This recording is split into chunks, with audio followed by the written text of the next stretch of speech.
Welcome. তো আজকে আমরা যেটা করব পার্ট 2 এর ক্ষেত্রে প্রথমে আমরা বার করব কৌণিক সরণ এবং রৈখিক সরণের মধ্যে সম্পর্ক। কৌণিক সরণ এবং রৈখিক সরণের মধ্যে সম্পর্ক রৈখিক সরণ। ঠিক আছে বেটু। তো কৌণিক সরণ কোনখানটায় ছিল? এখানটায় কি ছিল? থিটা। আর এই দুটি ব্যাসার্ধ আর আর নিয়ে নেব, আর এটা ছিল এস, রৈখিক সরণ। তো আমরা কি জানি? এস সমান কি হয়? আর থিটা। এটাই হলো কৌণিক সরণ এবং রৈখিক সরণের মধ্যে সম্পর্ক। যত এস, ধরো যত সরণ এস সরণ অর্থাৎ রৈখিক সরণ হচ্ছে প্রাথমিক অবস্থান থেকে অন্তিম অবস্থানে, তারপরে কি হচ্ছে? তারপরে কেন্দ্রতে একটি কোণ তৈরি হচ্ছে, যাকে বলা হয় কৌণিক সরণ। ঠিক আছে, বোঝা গেল? তো বাচ্চারা, কৌণিক বেগ জিনিসটা কি? কৌণিক বেগ, বেগ মানে কি? বেগ মানে হচ্ছে সরণ বাই সময়। আর কৌণিক বেগ মানে কৌণিক সরণ বাই সময়। ঠিক আছে, নির্দিষ্ট সময়ের অন্তরে যত একটি বস্তু যা কৌণিক সরণ করবে তাকে বলা হয় কৌণিক বেগ। নির্দিষ্ট সময়ের মধ্যে কোনো বস্তুর কৌণিক সরণকে বলে কৌণিক বেগ। নির্দিষ্ট সময়ের মধ্যে কোনো বস্তুর কৌণিক সরণকে বলা হয় কৌণিক বেগ। তো কৌণিক সরণ সমান কি? থিটা। আর সময় সমান টি। আর বেগ সমান omega is equal to theta by t. এটা পরে কাজে লাগবে, এটা রেখে দাও। ঠিক আছে, নোট করে নিতে পারো। বোঝা গেল? তো কৌণিক বেগ সমান কৌণিক সরণ বাই কৌণিক সময়। কৌণিক সময় নয়, শুধু সময়। থিটা হয় কৌণিক সরণের জন্য আমরা বার করেছিলাম, এই কোণটা থিটা হয়। আর নির্দিষ্ট সময়ের অন্তরে কোনো বস্তুর কৌণিক সরণকে বলা হয় কৌণিক বেগ। বুঝে নিলাম কৌণিক বেগ কি, অর্থাৎ কৌণিক সরণে এবং কৌণিক রৈখিক সরণের মধ্যে সম্পর্ক কি, এস সমান আর থিটা।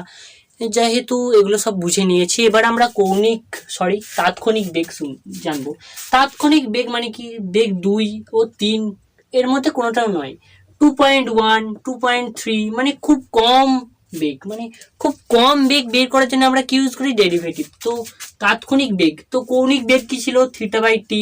তাৎক্ষণিক বেগ omega is equal to d theta by dt. Derivative use করেছি আমরা, খুবই সহজ। তো তাৎক্ষণিক বেগ মানে খুব কম টাইমের মধ্যে বেগ ইউজ করার জন্য আমরা ডেরিভেটিভ ইউজ করলাম ডি থিটা বাই টিটি। তো একক কি? কৌণিক সরণে কি একক ছিল? রেডিয়ান আর ডিগ্রি।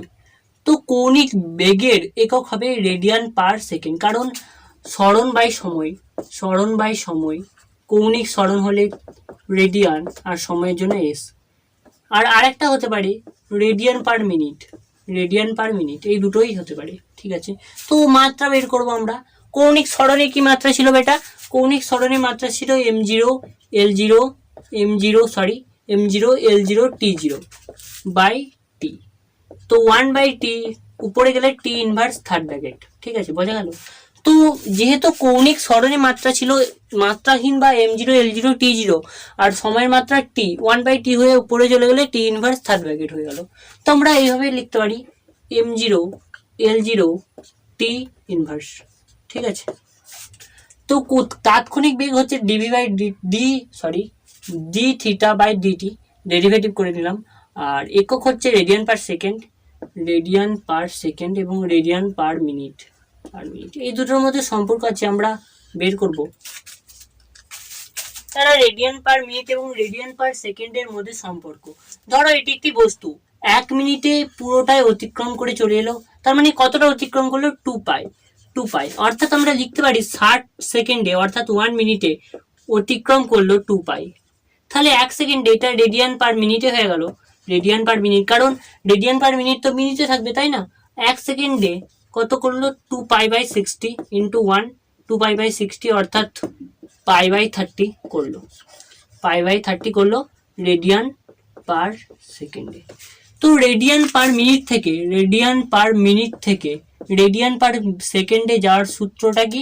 রেডিয়ান পার সেকেন্ডে যার সূত্রটা, রেডিয়ান পার মিনিট থেকে রেডিয়ান পার সেকেন্ডে যেতে হলে π/30 দিয়ে গুণ করব। আর রেডিয়ান পার সেকেন্ড থেকে রেডিয়ান পার মিনিটে যেতে হলে 30/π দিয়ে গুণ করব। ঠিক আছে, বোঝা গেল? তো রেডিয়ান পার মিনিট থেকে রেডিয়ান পার সেকেন্ডে যেতে হলে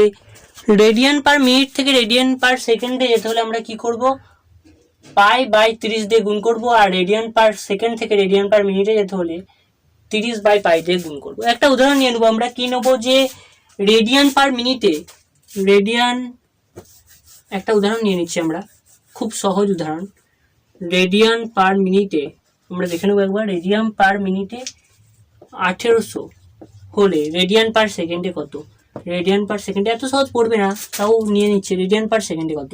রেডিয়ান পার মিনিট থেকে রেডিয়ান পার সেকেন্ডে যেতে হলে 180 ইন্টু 1800 ইন্টু π/30, 60π। কত পাই? 60π আনসার। আর একটা নিয়ে নেব, রেডিয়ান পার সেকেন্ডে আছে 600, তো রেডিয়ান পার মিনিটে কত হবে? রেডিয়ান পার সেকেন্ড থেকে রেডিয়ান পার মিনিটে যেতে হলে 600 ইন্টু 300π, তো 0.006318/π। এটা হলো আনসার। রৈখিক বেগ আর কৌণিক বেগের মধ্যে সম্পর্ক জানার আগে আমরা জেনে নেব যে কৌণিক বেগ কি রাশি? কৌণিক বেগ একই অক্ষীয় ভেক্টর রাশি। তো এটার মান তো আমরা নির্দেশ করে নেবো, কিন্তু দিক কিভাবে করবো? Same right hand thumb rule, অর্থাৎ আঙুলগুলো মুঠো করে নিলে বুড়ো আঙুলটা যেদিকে থাকবে সেদিকে হবে, অর্থাৎ এদিকে থাকলে এদিকে হবে। ঠিক আছে, তো রৈখিক বেগ ও কৌণিক বেগের মধ্যে সম্পর্ক। তো রৈখিক বেগ সমান কি বেটা? রৈখিক বেগ সমান, অন্য পেন নিয়ে নিচ্ছি। রৈখিক বেগ সমান হচ্ছে স্যার সরণ বাই সময়। ঠিক আছে, তো রৈখিক বেগ ভি সমান, এটা সিম্পল বেগ। ঠিক আছে, ভি সমান s/t। তো আমরা রৈখিক সরণ এবং রৈখিক কৌণিক সরণের সূত্র থেকে কি এস সমান কি পেয়েছি? এস সমান r θ স্যার, এস সমান r θ/t। তো ভি সমান r θ/t, ভি সমান θ/t মানে কি? ওমেগা। θ/t মানে ওমেগা। তো আমরা এইভাবে লিখতে পারি, v vector is equal to omega into r. তো এখানে যেহেতু ক্রস হচ্ছে, তো ওমেগাটা আগে লিখতেই হবে, না হলে দিকের পরিবর্তন হতে পারে আর আনসার ভুল আসতে পারে। ওমেগাটা আগে লিখতে হবে, কারণ এ vector into V vector not is equal two V vector into A vector, অর্থাৎ দিকের পরিবর্তন হয়ে যাচ্ছে, তাই এটা চেঞ্জ হয়ে যাবে, দিকের পরিবর্তন হয়ে যাবে।